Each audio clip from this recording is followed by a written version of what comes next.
Hello everyone and welcome to a very nice game that was played in 2001. It was the Corsica Masters Rapid Tournament and it's a game between Etienne Bacrot versus Viswanathan Anand. It's a game from round 1 of the tournament. It was played in Bastia, France, and it's hard to say how much of this game is all preparation and how much of it was found over the board, because all of the moves in the game were kind of played before. Like, first 16 moves of the game are known theory and are still being played today, even though this is it's not the pre-engine era, it's sort of the middle engine era, because even though some players didn't even consider engines all that impressive back in 2001, some have used them to great extent. I know Vladimir Kramnik, for example, used them much earlier than others, and it's hard to say how early he started employing ideas that were maybe based on engine moves, and I don't know, maybe he even used some of those ideas in his World Chess Championship match against Kasparov in the year 2000, but they were not considered unbeatable back then, the engines. For example, there's the famous game Kasparov versus Deep Fritz from 2003, where Kasparov creates a spectacular positional masterpiece against an engine, and even though you could not really accomplish that many times, it was still possible to do that. If you haven't seen that game, for some reason, I will put a link to it. Will be the first link in the description. It's an older video, but the game is still pretty nice. So also, if you guys maybe think I should redo it, I could redo that video. It's also pretty short, some 8 minutes. But yeah, so it's very hard for me to say how much of it is engine preparation, how much of it is known theory without engine, how much of it was found over the board.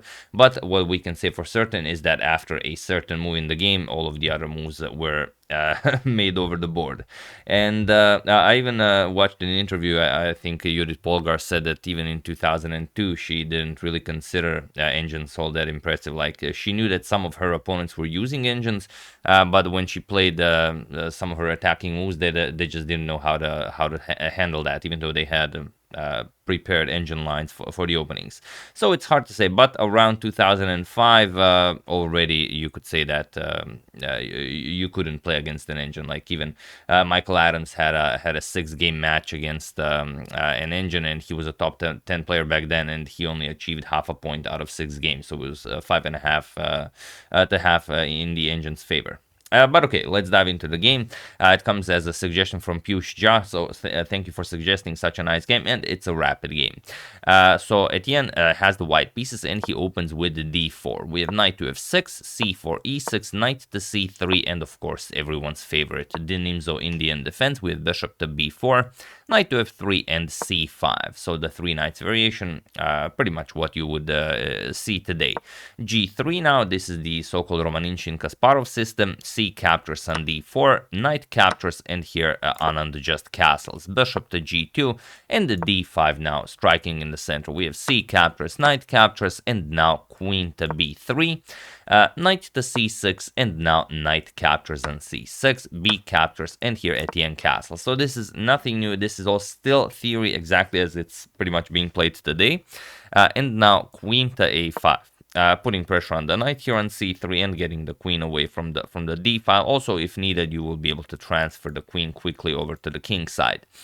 Bishop to d2, and now bishop captures on c3. Again, nothing new, even in 2001, b captures on c3, and now bishop to a6, putting pressure on the e2 pawn, but now rook f to d1. Again, it's a rapid game, and this was a known move back then, because if you capture now on e2, then c4 opens up an attack under the queen and on the knight here. And even if bishop captures on d1, grabs the rook and attacks the white queen, queen captures on d1, still the queen is hanging. You have to move the queen, queen a3, c captures, and you would get something like this, where white would have 2 bishops for a rook. White would be much better here.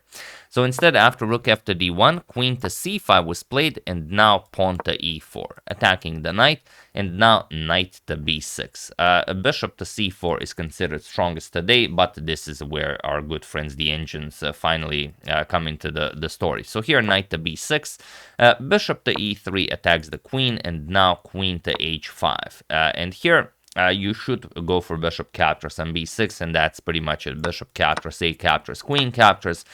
We would see something like bishop to b5. White is up a pawn, and you know, the game continues. White should be a little bit better, but nothing spectacular. But here, rook to d6 was played, going after the c6 pawn, and this is not a good move, and Anand takes advantage of it. He plays knight to c4. The idea, of course, is that he just wants to go after the bishop, mess up white's pawn structure, and then checkmate the white king. And if you capture here with rook captures on c6, then you even run into a nice fork. Knight to a5 attacks the queen and the rook, so you can't grab the pawn right away. And what you should do here, it's very hard to actually make a move, but probably go back queen to d1. It was also a known move, and if you go something like rook to d3, it's not going to be much easier. Knight to e5 again attacks the rook, and once you move the rook, knight g4 now threatens queen captures on h2, threatens the bishop on e3, and after you kick it away, it just captures on e3, and you've completely ruined white's king side. It will be a very easy game for black. So instead, after knight to c4, we mentioned that queen to d1 is probably what you should do, but rook captures on c6 is what Etienne played, and this kind of loses the game on the spot. And of course, it is now only as of move 18 that this position has never been reached again, and for good reasons. Here, Anand played knight captures on e3, as you might have imagined. And now you should react to this by just accepting. Okay, your pawn structure is all messed up. You're going to play rook a to b8, attack the queen, queen back to d1, and now let's say bishop to e2 further harasses the queen. Black is better here, but white can fight. However, after this rook captures an a6 move, something completely different happened. Knight wasn't captured on e3. Instead, Etienne played rook captures on a6, and now Anand is completely winning, but you have to find the very precise line that Anand played. So feel free to pause the video here and win the game for Anand while I give you a couple of seconds.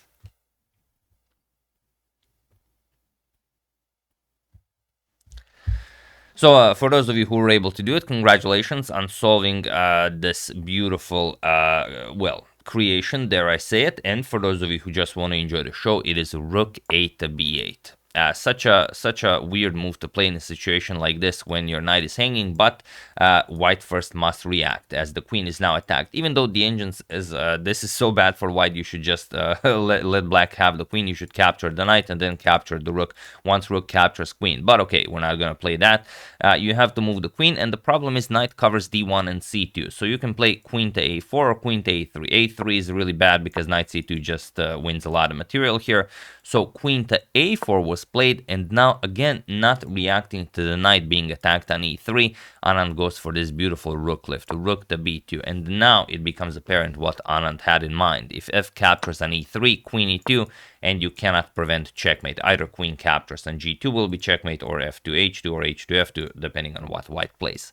So instead, after rook to b2, rook to e1 was played, now threatening to pick up the knight with the rook, but even this doesn't help Etienne all that much, because now Anand just plays queen to e2. So he doesn't just leave the knight on pre, he also offers a full queen, and it was in this position on move 21 that Etienne Bacrot resigned the game, as there is nothing more to be done here. The problem is, if you capture the queen, it's a very nice rook to b1 check, and now after bishop blocks, just rook captures on f1 will be checkmate, as the knight covers the g2 square.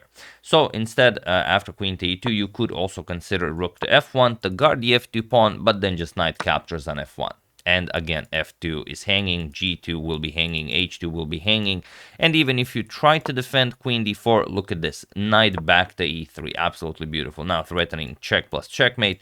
If the pawn captures, then it's only a matter of a nice queen captures on g2 checkmate. And if the queen captures, again, rook b1 is sufficient to deliver checkmate. Just queen captures on f1, and that's all there is to it.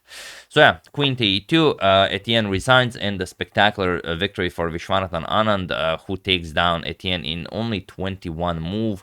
and that's pretty brilliant with the black pieces. Like I said, it's hard to say how much of this was prepared, how much of it was found over the board, but what we can definitely say is that after this rook captures an a6 move, it would be very hard to imagine that you have a rook 8 to b8 followed by rook b2 prepared at home.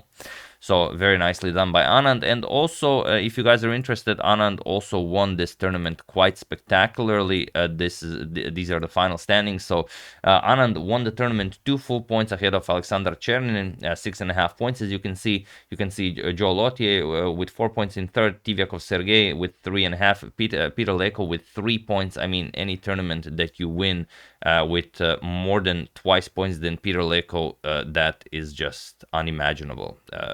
I mean, okay, it's unimaginable. It doesn't matter what kind of a tournament it is. So yeah, that's the game, and the standings said a little bit of me talking about the engines before the actual game. So hope you enjoyed that as well. I would like to thank the animated chemistry textbook, KGB sellers, Ante Butikan, Zoltan Koskardi, and Benjamin Hauberger for a contribution to my channel. Thank you a lot. I really appreciate it. As usual, you can check 2 of my previous videos here. Thank you for watching, and I will see you soon. Continuing to check up on your wonderful suggestions, such as this one and whatever else happens in the chess world. Thank you all. I will see you soon, and have an excellent rest of your day.